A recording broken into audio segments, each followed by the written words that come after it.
10. David McCarthy. 20-year-old Melissa Lech was a sophomore attending the University of Illinois when she was tragically killed in a hit-and-run in Will County during August 2008. She had spent the day drinking at a White Sox baseball game before the accident and had just been denied entry at a bar in Joliet due to her age. The young woman was then fatally mowed down as she walked home. 4 years later, in February 2012, a 27-year-old man named David McCarthy went to the home of the victim's sister and confessed. Melissa's sister revealed that McCarthy calmly sat across from her at her dining table and admitted to being responsible for killing the young woman. McCarthy was charged in connection to Melissa's death, but the case was dropped just 2 years later after experts for both the prosecution and the defense agreed that McCarthy suffers from severe mental illness. These issues likely caused him to falsely confess to the deadly hit-and-run. According to a state psychologist, McCarthy suffered from delusional disorder and had a long history of bipolar disorder as well as alcohol abuse. His false confession came after a request for information on the unsolved case was broadcasted to the public.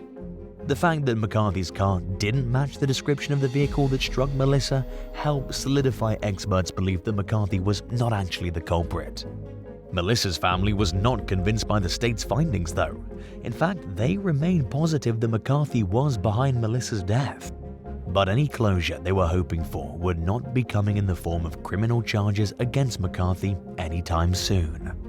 9. Brian Mason. In April 2023, a 58-year-old man from Ohio who was living out of his car named Brian E. Mason approached a few police officers in Miamisburg. As he confronted them, he confessed to accidentally killing his close friend, 57-year-old Michelle Elliott. Mason told them that he was demonstrating how to use a .40 caliber gun after his buddy asked when he had trouble releasing the magazine. He then accidentally discharged the weapon while trying to unjam it, and the bullet fatally hit Elliott in the chest.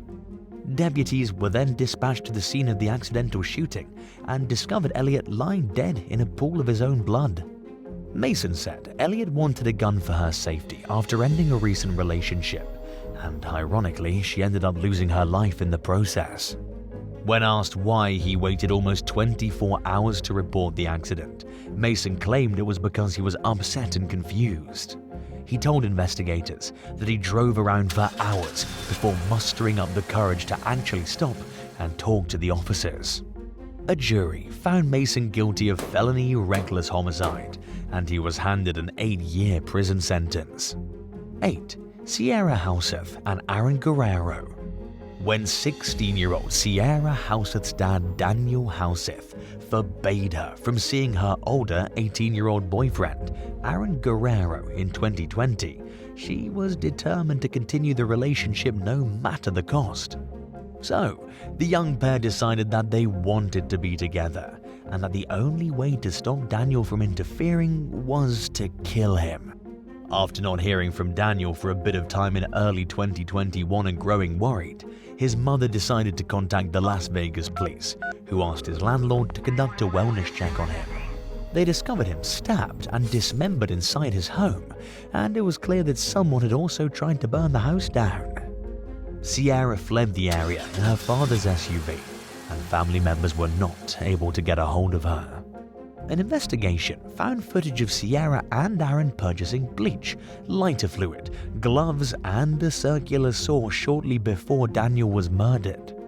Just a few days after committing the horrific crime, the couple posted videos to their social media, bragging about how they killed and trying to dismember Sierra's dad. They specifically said that it was worth it. They also boasted about how they were intimate right after the crime, making it clear that they felt absolutely no remorse for what they'd done. Authorities eventually caught up with the pair in Salt Lake City, Utah, and charged them both with murder and other crimes. Prosecutors originally considered the death sentence, but made a deal with the pair, who pleaded guilty to 9 counts including murder in exchange for 22 years to life behind bars. 7. Nikki Hall. In late 2020, police officers in Swansea, Wales, followed a suspicious-looking van, which they later learned had been stolen from an Amazon driver and even had fake license plates on it. After briefly losing sight of the strange vehicle, officers located it sitting empty near a park entrance with two men standing nearby. The suspects quickly fled on foot after seeing law enforcement, but the cops caught up with one of them, who was soon identified as 24-year-old Nicky Hall. When they looked through Hall's phone, they noticed text messages about selling drugs, along with a few videos containing drug-related footage. The clips featured people weighing, packaging, and using what looked to be illegal substances. According to authorities, the clips were advertisements for drugs Hall was selling at the time. One of the ads even had a statement bragging about the quality of his cocaine inventory, saying, "Got the white that'll make you fly like a kite." When it comes to selling this kind of product, it's an admittedly catchy line. But law enforcement was not exactly impressed with Hall's marketing skills, especially after finding a bag filled with drugs that he'd allegedly ditched while trying to elude the police on the night of his arrest. Hall was later released from custody during an ongoing investigation into his crimes, but he was arrested again just a few months later when he was caught with more baggies of heroin. The young man's lawyer argued in court that his client's life spiraled out of control after a motorcycle accident that took place before his arrest in 2020. After spending weeks in the hospital, Hall then reportedly fell in with the wrong crowd. The judge responded to this explanation with a healthy dose of skepticism, saying that it seemed as if Hall had a substantial customer base for someone who'd allegedly only recently gotten his start in the criminal underworld. The judge ultimately sentenced Hall to serve 3.5 years in prison. 6. Ruben Cavallo. Ruben Cavallo took his criminal career seriously from a young age, working his way up the chain of command to eventually take over as the commander for a group of street-level drug dealers in Cardiff, Wales. Between late 2019 and early 2020, he headed a lucrative drug ring that saw a 6-figure profit over a short 4-month span. Cavallo's operation quickly became short-staffed when his runners started getting arrested, forcing him to carry out low-level sales that he wouldn't normally do by himself. Through these few interactions, he sold crack cocaine and heroin to undercover police officers on 2 different occasions. During one conversation, he bragged to a cop that he was making around £3,000 per day until his sellers started to get into trouble with the law. Cavallo also said that his profits dropped to £1,000 a day and encouraged the officer to spread his phone number around to attract more business opportunities. Soon enough, the man was busted for his illicit activities as part of a new police initiative called Operation Talon. By then, Cavallo already had multiple drug-related convictions from previous offenses. He pleaded guilty to supplying and intent to supply Class A drugs, and it seems as though he's now awaiting sentencing. 5. Orville Johnson. In 2017, an undercover detective located in Kansas City, Missouri, worked his way into the good graces of a well-known local drug dealer named Orville L. Johnson. During one of several cocaine sales Johnson made to the incognito cop, he bragged about killing someone who tried to rob him, saying that he had to kill the man and that he blew half the victim's face clean off. Johnson was talking about the March 2017 death of 30-year-old Ricky Boswell. Initially after Boswell's death, Johnson's eventual co-defendant, Latasha M. Alexander, claimed that she shot Boswell in self-defense because he tried to assault her. She later took back her story and pleaded guilty to hiding the true nature of Boswell's death. Once the spotlight was more focused on Johnson, he also claimed to have acted out in self-defense. Investigators initially concluded that the evidence at the scene was consistent with Johnson's claims and decided to charge him in connection to Boswell's death. But Johnson still had to face the music for his other drug trafficking crimes, which caught the attention of both local and federal authorities. He soon pleaded guilty in 2019 to numerous charges, including distributing cocaine, possessing a firearm in relation to drug trafficking, possession with intent to distribute, and being a drug user in possession of a firearm. Johnson was ultimately sentenced to a decade in prison with no possibility for parole. 4. James Held. In early 2021, a female police officer started posing as a drug dealer in the Welsh seaside town of Rhyl as part of an initiative codenamed Operation Blue Revolution. She purchased drugs from local suppliers including 43-year-old James Held, who bragged to the officer about how he had cocaine and sold her a small amount of crack. Held was arrested not long after and pleaded guilty to the charge. In court, his lawyer argued that his client recently lost his job and was homeless, but that the defendant moved and was receiving mental health treatment for his many issues. The judge saw the situation slightly differently though, and accused Held of being attracted to the undercover officer and bragging to her because she was pretty. But he imposed a 2-year suspended sentence in hopes that Held would get his life together. He was also required to complete a 9-month drug rehabilitation program and pay a reasonable fine. Hopefully, when he finds himself attracted to another woman in the future, he'll use a less self-destructive way to try and impress her. 3. Antisha Andrea Brown. 2 pregnant 19-year-old women were sitting inside a car together in Riviera Beach, Florida on Christmas Eve 2017 when another woman started chasing them with her car and pointing a stun gun at them. The pursuit ended not long after when the attacker crashed into the victim's vehicle. Responding officers decided against arresting the suspect, 23-year-old Antisha Andrea Brown, at first. They changed their minds though after one of the victims contacted law enforcement and reported that Brown was bragging online about destroying their car and making them walk for the holidays. At that point, police picked the suspect up on charges of aggravated battery with a weapon and aggravated battery on a pregnant woman. Beach was then held without bond at the Palm Beach County Jail. A few months later, she received a 2-year prison sentence for unrelated crimes, including identity fraud and illegal possession of a debit or credit card. She was officially released in October 2019. 2. Nathaniel Veldman. 46-year-old Salman Afzal, his wife, 44-year-old Madiha Salman, his 74-year-old mother-in-law, and the couple's young daughter were deliberately mowed down by a pickup truck in London, Ontario, while they were waiting to cross the street one night in 2021. A 5th victim survived, but lost the rest of his family. A short while later, authorities arrested 20-year-old Nathaniel Feldman for 4 counts of terroristic murder and 1 count of attempted terroristic murder. During questioning, he allegedly bragged about being a white supremacist and admitted that he had been radicalized online. He also pleaded not guilty to the charges he currently faces. It might have been the easiest route for Velman to take responsibility for his actions, but that's not what happened. While testifying at his trial, Velman continued to blame the internet propaganda, claiming he'd been brainwashed into committing the quadruple murder.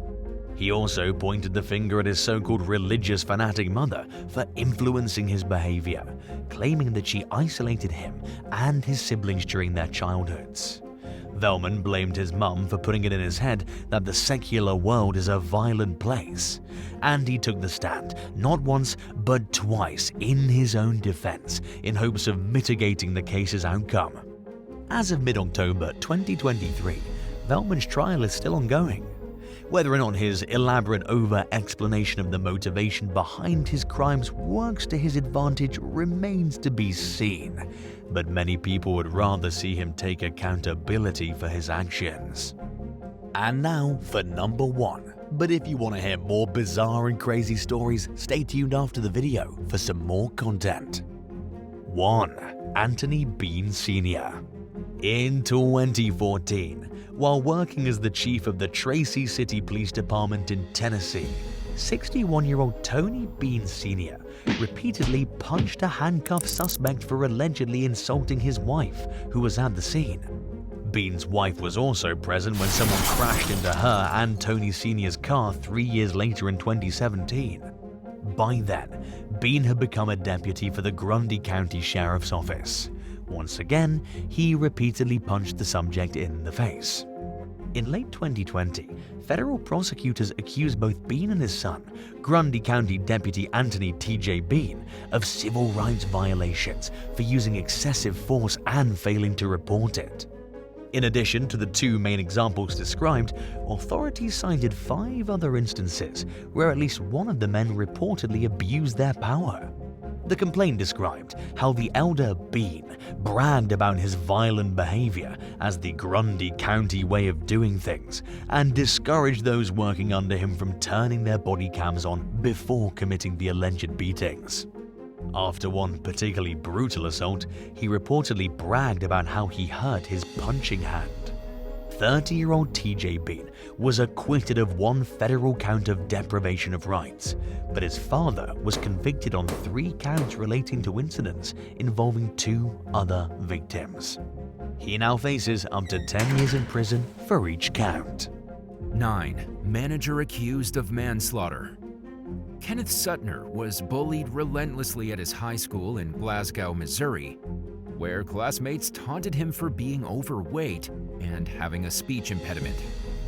Sadly, the torment he endured only came to light after he took his own life in 2016. However, the mockery from Kenneth's fellow students was allegedly mild compared to what his boss at a Dairy Queen restaurant put him through.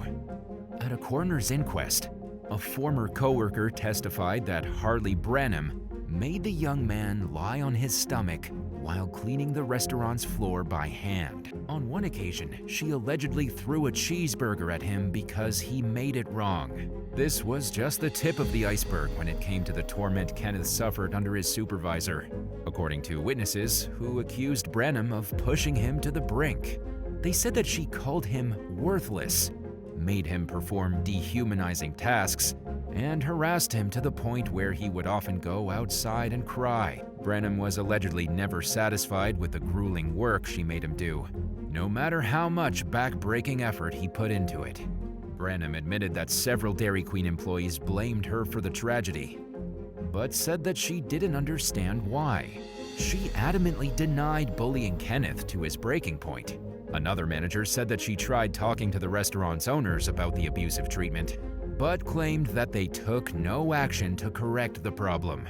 A 6-member jury concluded that the school acted with negligence and that the restaurant failed to properly train its employees, but blamed Branham as the primary instigator in the young man's death. She was initially charged with second-degree involuntary manslaughter, which was eventually dropped. In the end, she pleaded guilty to third-degree assault and was sentenced to a month of house arrest and 2 years of probation. Kenneth's family filed wrongful death lawsuits against Dairy Queen and the school district, which were settled outside of court for undisclosed sums. 8. Deadly threats. After realizing that an employee had forgotten to include dipping sauce with his McDonald's order one day in 2021, a disgruntled customer allegedly threatened to take deadly action against the restaurant. 42-year-old Robert Gollwitzer Jr. from Ankeny, Iowa, called the McDonald's to complain about the missing sauce packets, and apparently the conversation didn't go very well. The coworker who took the call later said that Gollwitzer threatened to punch an employee and blow the restaurant up. When questioned by police, Gollwitzer reportedly admitted to making the threats, or incendiary device, and was released from jail after posting bond. The charge was later reduced to second-degree harassment. A trial date was set for later that year, but the outcome of the case is unclear. It certainly wasn't the first instance of someone threatening to blow up a McDonald's. In early 2022, a disgruntled former employee from Old Lycoming Township, Pennsylvania, entered a McDonald's restaurant that had recently fired him and demanded his final paycheck. 22-year-old Azim Burton had already been told that he would receive the check in the mail, but he continued to demand his pay and tried to go behind the counter. Customers and employees stopped him and told him to leave, but he refused. According to witnesses, Burton then threatened to blow up the restaurant and started challenging bystanders to step outside. He made one final threat as he walked out the door, saying that it wouldn't be pretty if he didn't get his money when he returned. However, before he got the chance to cause another scene, police found him in the area and arrested him on suspicion of terroristic threats, disorderly conduct, trespassing, and harassment. The disturbing incident came at a time when violence against fast food workers seemed to be on the rise in the United States. 7. Coffee causes COVID. Single mom Cynthia Bear was placing an order at a McDonald's drive-thru in Las Vegas when a worker cut her off. She tried to finish ordering, but the employee said it was too late to add any more items. So she complained to a supervisor who finished taking her order. Cynthia received all the items she wanted and carried on with her day. She was more than halfway finished with her French vanilla latte when she realized it was filled with a large amount of spit and mucus. In addition to being disgusting in the first place, the incident happened at the height of the COVID-19 pandemic. At the time, the virus was spreading like wildfire, and concerns about cleanliness and safety were on the rise. Cynthia complained to McDonald's, and at first, the person she spoke with didn't seem too eager to help. But Cynthia pushed the issue, and an insurance claims adjuster told her that an employee was seen tampering with a drink on surveillance footage. The adjuster also said that the employee acknowledged her role in the incident. 5 days after receiving the contaminated coffee, Cynthia tested positive for COVID-19. While there was no way to prove it, she was pretty sure that she caught the virus from the drink. The corporate office only offered her 2 value meals, an offer she considered insulting, and the insurance company offered her $1,000, which she also turned down. In mid-2022, nearly a year and a half after 13 Investigates broke the story, former McDonald's worker Felicia O'Neill was charged with adulterating food. She was released on $5,000 bond. However, the current status of the case is unclear. 6. Window smashing hoax. Workers at a Burger King in Coon Rapids, Minnesota, received a terrifying call one night in 2016 when a man identifying himself as a firefighter called the restaurant and claimed that the building's gas levels were explosively high. He said that the employees needed to break the windows to relieve the gas pressure. As wild as it seemed, the man sounded like a professional. The scared workers ran outside, grabbed tire irons from their cars, and began smashing away. By the time police arrived, all the ground floor windows were shattered. The restaurant's manager was shocked to learn that there was never any gas threat. They were the victims of a bizarre hoax that had been sweeping the country in recent months, hitting fast food restaurants in Oklahoma, California, and Arizona.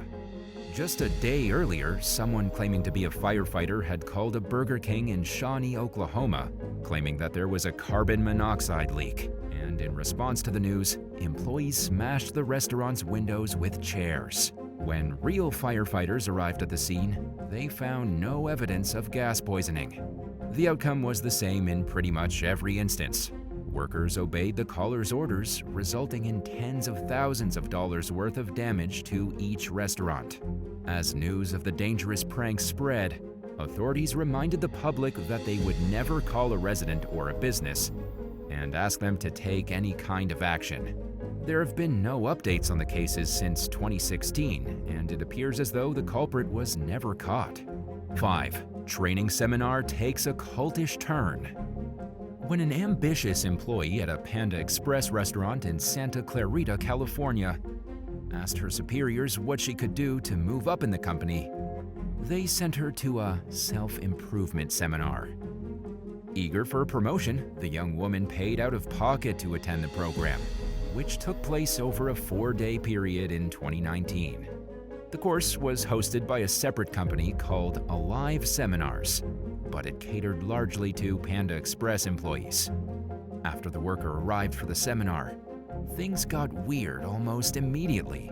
According to a lawsuit filed in 2021, attendees were insulted and berated as part of a strange introductory exercise that took place at the beginning of the program. An instructor allegedly singled people out in a bizarre rage, screaming like a drill sergeant and saying that they were nothing and that they don't matter. Cell phones were banned, there were no clocks in the training areas, and the doors and windows were covered with black cloth. According to the woman, the verbal abuse continued throughout the entire program.